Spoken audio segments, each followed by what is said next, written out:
Imagine, the scorching sun mercilessly embraces the land of ancient Babylon, turning the air into a fluctuating mirage. The sky, like a red-hot metallic layer, trembles with heat, and every stone of the city walls seems to exude accumulated warmth.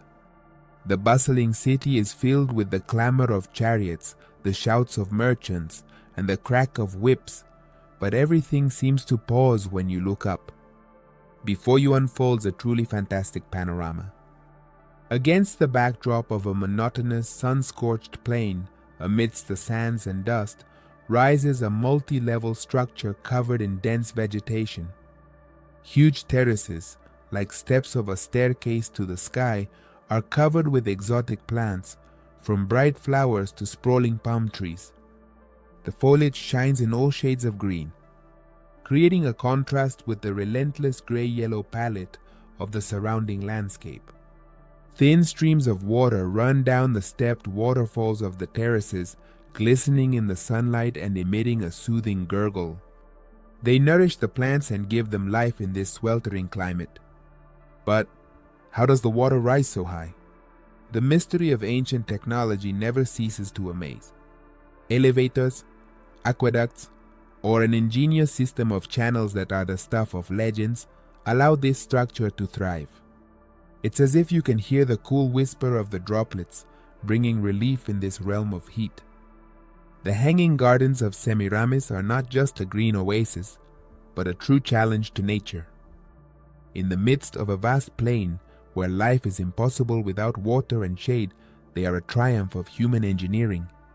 The aesthetics and the power of love not only quench the thirst of the eyes, but also become a symbol of the unbreakable will and inspiration of the ancient world. But were these gardens a reality?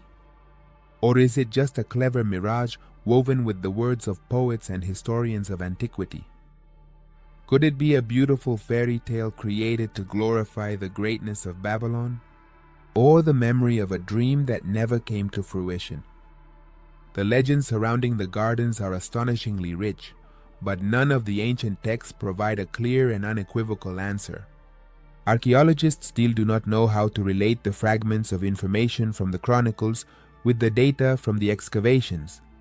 Why did ancient authors describe the gardens with such enthusiasm and attention to detail if they could be mere fiction? Perhaps that is their mystery, or perhaps their reality was different, not as grand as we imagine today.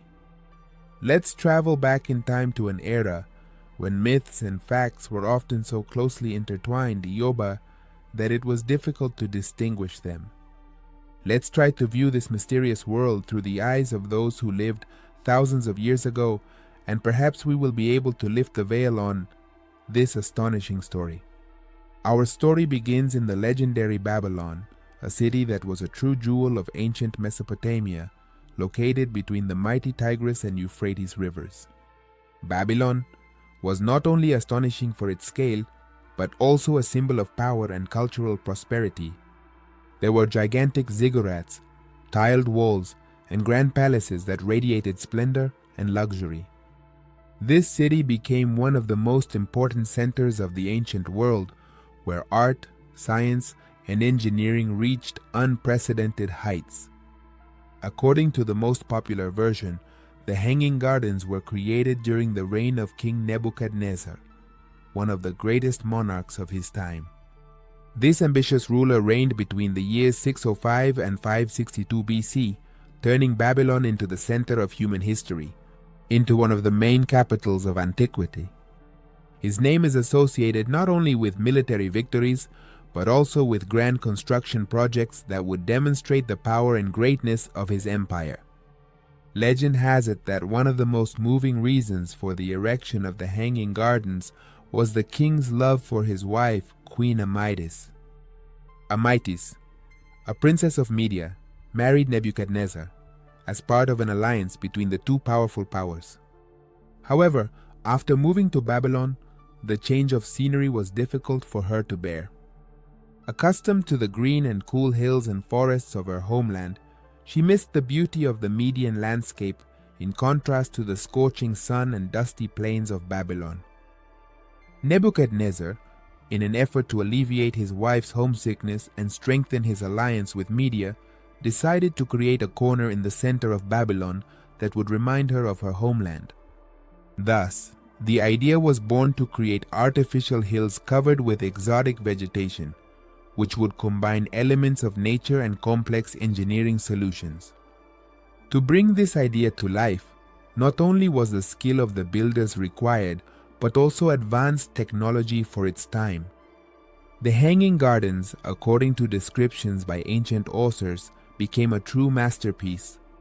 Each level of the terraces was carefully designed, from the enormous columns that supported the structure to the complex irrigation system that ensured the growth of the plants. It is said that Queen Amytis could stroll through these terraces enjoying the sight of the flowers and trees, the song of the birds, and the coolness of the streams as if she had returned to the mountains of Media. The Babylonian historian Berossos wrote that Nebuchadnezzar erected terraces that resembled real mountains and planted them with a variety of plants to recreate the landscapes of his wife Amytis' homeland. This gesture was motivated not only by love, but also by the desire to give her a sense of home, a reminder of the green hills of Media that she had left behind for a life in the dusty and hot plains of Babylon. It is difficult to imagine the scale and ambition of such a project. The construction of these terraced gardens required an enormous effort. Huge stone platforms were erected one on top of the other, and their surface was covered with a thick layer of soil capable of supporting not only grasses and shrubs, but also large trees. The entire complex was created with the intention that the plants could flourish and be pleasing to the eye. In the extreme conditions of the sweltering climate, water, one of the main elements of these gardens, played a key role.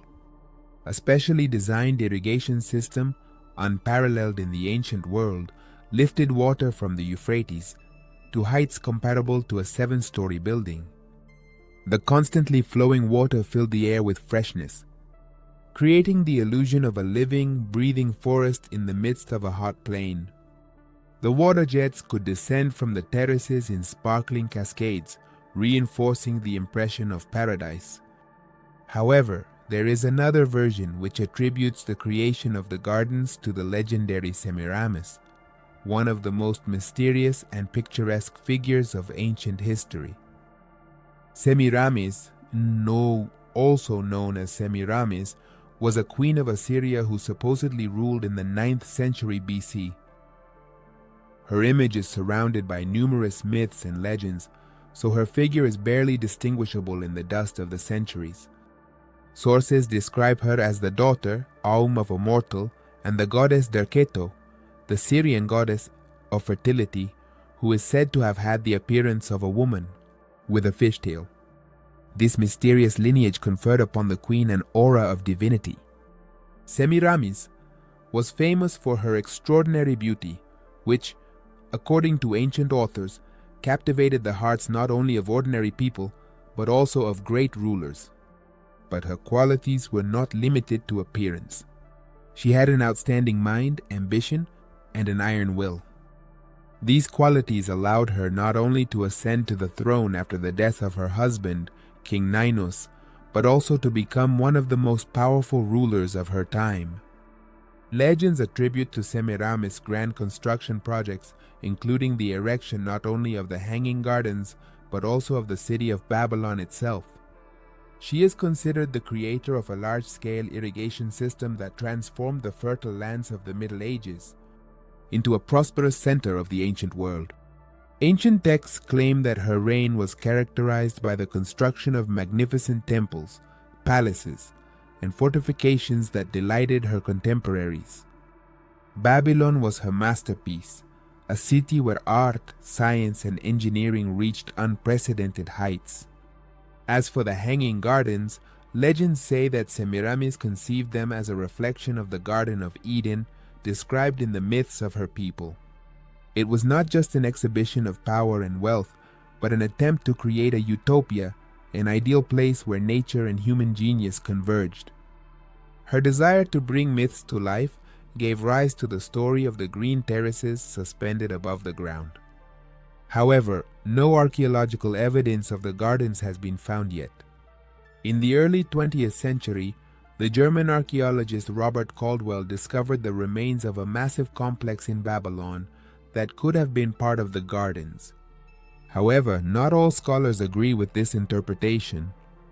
Some believe that the gardens might not have been located in Babylon, but in Nineveh, the capital of the Assyrian Empire. Were the Hanging Gardens real? We may never know the answer, but by dreaming of them, we discover the marvelous world of ancient civilizations, where love, inspiration, and human genius created true miracles.